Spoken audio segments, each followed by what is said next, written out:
എങ്ങനെയുണ്ട്? നല്ല ഭംഗിയില്ലേ കേക്കിന്റെ മുകളിൽ ഇങ്ങനെ തീ കത്തനൊക്കെ കാണാനായിട്ട്. അപ്പൊ ഈ അടുത്തിടെ രൺവീർ കപൂറിന്റെ ഒരു വീഡിയോ ഇന്റർനെറ്റിൽ വൈറലായിട്ടുണ്ടായിരുന്നു. അവരൊരു ഇങ്ങനെ ഫയറൊക്കെ ആയിട്ടുള്ള ഒരു കേക്ക് കട്ട് ചെയ്യണത്. അപ്പൊ അത് കണ്ടപ്പോ എനിക്കും തോന്നിയ ഒരു ആഗ്രഹം, നമുക്കിതൊന്ന് ഉണ്ടാക്കി നോക്കിയാലോ. അപ്പൊ നമ്മൾ ഇന്ന് ആ ഫയർ കേക്കാണ് ഉണ്ടാക്കുന്നത്. അതും സാധാരണ നമ്മളെ ചോക്ലേറ്റ് കേക്ക് വെച്ചിട്ടാണ് ചെയ്യണത്. അപ്പൊ എല്ലാവരും ഒന്ന് കണ്ടു നോക്കാം. അപ്പൊ വീഡിയോ കണ്ടിട്ട് ഇഷ്ടമാവുകയാണെന്നുണ്ടെങ്കിൽ ലൈക്ക് ചെയ്യാൻ മറക്കരുത്. മാത്രമല്ല, ആദ്യമായിട്ട് കാണുന്ന കൂട്ടുകാരാണെങ്കിൽ ഒന്ന് നമ്മളെ ചാനൽ സബ്സ്ക്രൈബ് ചെയ്ത് സപ്പോർട്ടും കൂടി ചെയ്തേക്കണേ. അപ്പം അതിനായിട്ട് 3/4 cup maida, 1/4 cup cocoa powder, 1 teaspoon baking powder, 1/2 teaspoon baking soda, ഇതെല്ലാവരും കൂടി ഒരു അരിപ്പയിലേക്ക് ഇട്ട് നമുക്കൊന്ന് നന്നായി അരിച്ചെടുക്കാം. അതിൽ തരികൾ ഉണ്ടെങ്കിൽ ഒരു സ്പാച്ചില വെച്ചിങ്ങനെ അതൊന്ന് അമർത്തി കൊടുക്കാം. എല്ലാവരും ഒന്ന് നന്നായി മിക്സ് ചെയ്ത് കൊടുത്തിട്ട് നമുക്കിത് അവിടെ ഒരു ഭാഗത്തെടുത്ത് വയ്ക്കാം. കേക്ക് ഉണ്ടാക്കാനുള്ള പാനിൽ കുറച്ച് സൺഫ്ലവർ ഓയിലോ അല്ലെങ്കിൽ ബട്ടറോ തേച്ചിട്ട് നമുക്ക് അവിടെ നിന്ന് മാറ്റി വയ്ക്കാം. ഇനി നമ്മൾ എടുക്കുന്നത് 4 മുട്ടയാണ്. അതൊന്ന് പൊട്ടിച്ചൊഴിച്ചതിന് ശേഷം അതിൻ്റെ മഞ്ഞക്കരി ഒന്ന് മാറ്റി വയ്ക്കണം. ഇനി നമുക്ക് ഈ മുട്ടയുടെ വെള്ളം ഒന്ന് നന്നായി ബീറ്റ് ചെയ്തെടുക്കാം. ഇനി ഇതിലേക്ക് പൊടിച്ച പഞ്ചസാരയാണ് ചേർത്ത് കൊടുക്കുന്നത്. 1 കപ്പ് പഞ്ചസാരയാണ് ചേർക്കണം. അത് കുറച്ച് ശേഷം ചേർത്തിട്ട് അടിച്ചെടുക്കണം. ഇനി അതിലേക്ക് 1 ടീസ്പൂൺ വാനില എസൻസ് ആണ് ചേർത്ത് കൊടുത്തിരിക്കുന്നത്. ഇതിപ്പോൾ ഏകദേശം റെഡിയായി വന്നിട്ടുണ്ട്. കണ്ടോ, ഇതിങ്ങനെ ഒരു പീക്ക് പോലെ വരണം. അതാണ് അതിൻ്റെ കറക്റ്റ് പാകം. മാറ്റി വെച്ചിരിക്കുന്ന മുട്ടയുടെ മഞ്ഞക്കറി ഒന്ന് മിക്സ് ചെയ്തെടുക്കുക. അതിലേക്ക് 1/4 കപ്പ് സൺഫ്ലവർ ഓയിലാണ് ചേർത്ത് കൊടുത്തിരിക്കുന്നത്.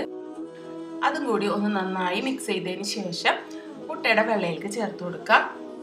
ഇനി ഒരു ഹാൻഡ് വിസ്ക് വെച്ചോ അല്ലെങ്കിൽ നമ്മൾ ബീറ്റർ ഏറ്റവും ലോ സ്പീഡിലിട്ടിട്ട് ഒന്ന് മിക്സ് ചെയ്ത് കൊടുക്കുക.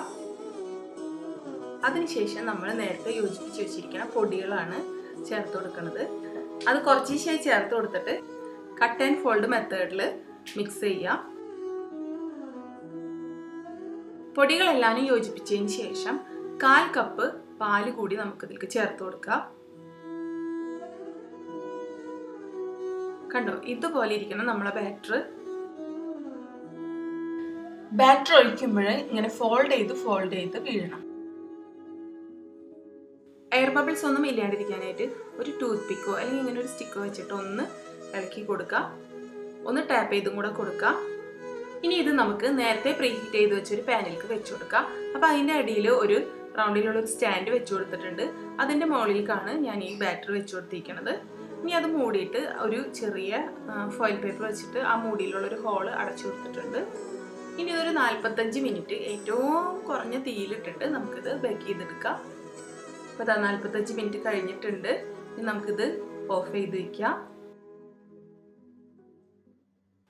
ഒന്ന് ചൂടാറിയതിന് ശേഷം നമ്മൾ കേക്ക് ഇതാ എടുത്തപ്പോൾ നല്ല സോഫ്റ്റ് കേക്കാണ്. കണ്ടോ, ഇതിൻ്റെ അടിയിലുള്ള പേപ്പർ നമുക്ക് ഒലിച്ച് കളയാം. ഇനി ആ കേക്ക് അവിടെ ഇരിക്കട്ടെ. ഇനി നമുക്കൊരു ചോക്ലേറ്റ് ഗനാഷ് ഉണ്ടാക്കിയെടുക്കണം. അതിനായിട്ട് ഞാനിവിടെ ഡാർക്ക് ചോക്ലേറ്റ് ആണ് എടുത്തിരിക്കുന്നത്. അതിങ്ങനെ നൈസായിട്ട് കട്ട് ചെയ്തെടുക്കാം. നൈസായിട്ട് കട്ട് ചെയ്തെടുത്താൽ നമുക്ക് മെൽറ്റായിട്ട് കിട്ടാൻ നല്ല എളുപ്പമായിരിക്കും. ഇനി ഒരു പാത്രത്തേക്ക് 1/2 കപ്പ് വിപ്പിംഗ് ക്രീമാണ് എടുത്തിരിക്കുന്നത്. അത് ഡബിൾ ബോയിലിംഗ് മെത്തേഡിൽ കൂടി നമുക്കൊന്ന് ചൂടാക്കി എടുക്കാം.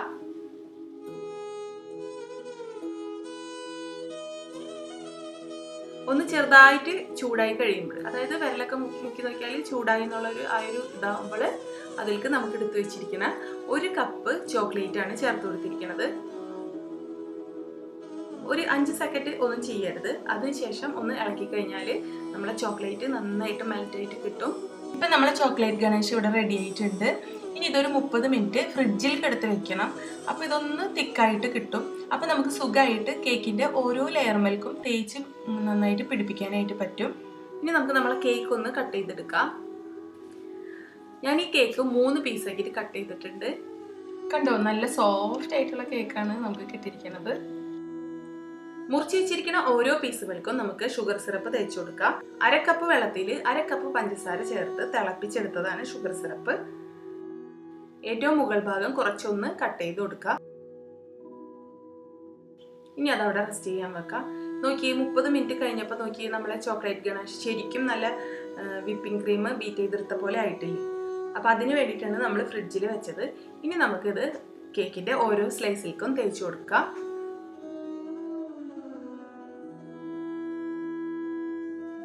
ഫസ്റ്റ് കോട്ടിങ് മുഴുവൻ ചെയ്ത് കഴിഞ്ഞിട്ടുണ്ട്. ഇനി ഇത് നമുക്ക് ഫ്രിഡ്ജിലേക്ക് എടുത്ത് വെക്കാം. 1 കപ്പ് വിപ്പിംഗ് ക്രീമും കൂടി നമുക്കൊന്ന് ചൂടാക്കി എടുക്കാം. ഇനി അതിലേക്ക് 1 കപ്പ് ചോക്ലേറ്റ് ആഡ് ചെയ്തിട്ട് നമുക്ക് ചോക്ലേറ്റ് ഗണേഷ് ഉണ്ടാക്കിയെടുക്കാം. ചോക്ലേറ്റ് ഗണേഷ് ഇവിടെ റെഡി ആയിട്ടുണ്ട്. ഇതിൻ്റെ ചൂട് ഒന്ന് ആറിയതിന് ശേഷം ഫ്രിഡ്ജിൽ വെച്ചിരിക്കുന്ന കേക്ക് എടുക്കുക. അതൊരു സ്റ്റാൻഡിൻ്റെ മുകളിലേക്ക് വെച്ച് കൊടുക്കുക. ഇനി നമുക്ക് ഈ ചൂടാറിയ ചോക്ലേറ്റ് ഗണേഷ് ഇതിൻ്റെ മുകളിലേക്ക് ഇങ്ങനെ ഒഴിച്ചു കൊടുക്കുക. എല്ലായിടത്തേക്കും സ്പ്രെഡ് ആവുന്ന വിധത്തിൽ ഒഴിച്ചു കൊടുക്കുക. അപ്പം നമ്മളെ കേക്ക് ഇവിടെ സെറ്റായിട്ടുണ്ട്. ഇനിയാണ് മെയിൻ പരിപാടി. അപ്പോൾ അതിനായിട്ട് നമുക്ക് വിസ്കിയോ റമ്മോ എന്ത് വേണമെങ്കിലും എടുക്കാം. അതൊരു കപ്പ് എടുത്തിട്ട് ഞാൻ ആദ്യം ലൈറ്റർ വെച്ച് കത്തിക്കാൻ നോക്കി, പക്ഷെ നടന്നില്ല.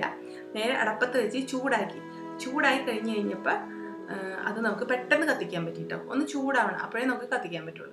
ഇനി അത് നമുക്ക് നമ്മളെ കേക്കിൻ്റെ മുകളിൽ കുഴിച്ചാൽ നമ്മൾ നേരത്തെ വൈറലായ വീഡിയോയിൽ കണ്ട പോലെ നമ്മളുടെ വീട്ടിലെ കേക്കിലും നല്ലപോലെ തീ കത്തും.